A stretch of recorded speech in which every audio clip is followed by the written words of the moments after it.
Hey everybody, it's Brianna with WTI, and this is the extra large Bumbox by HoppScotch.bun. If you're looking for a spacious and efficient litter box for your rabbit, this might be just what you need. This extra large Bumbox is designed definitely for your rabbit's comfort. The sifter tray at the top is really nice and soft on their feet, but still has holes big enough for their pearls to fall through, so their little paws are never going to be sitting in their own waste. This litter box is nearly 20 inches long. It's really large, so it gives your rabbit plenty of space to move around, which they really need. And it's also great if you have a giant rabbit or if you have multiple rabbits. This bum box is made from durable plastic, so it's very easy to clean. And since it has the sifter tray that separates clean hay from the waste at the bottom, I've also been able to save a lot of money on hay. To clean the litter box, we just rinse it off and spray it with a solution of vinegar and water, and then just give it a quick scrub.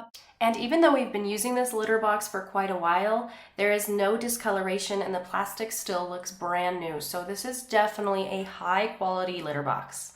After rinsing it off, we'll just give it a towel dry and it's ready to be used again with very minimal cleaning time. And you also get some extras. You get a little scooper as well as these clips in case you're using a metal cage. You can clip it to the side. Overall, this is just the best litter box I've ever tried for my rabbit. It keeps all of the waste inside, keeping her and her area even cleaner. But hey, that's just our point of view.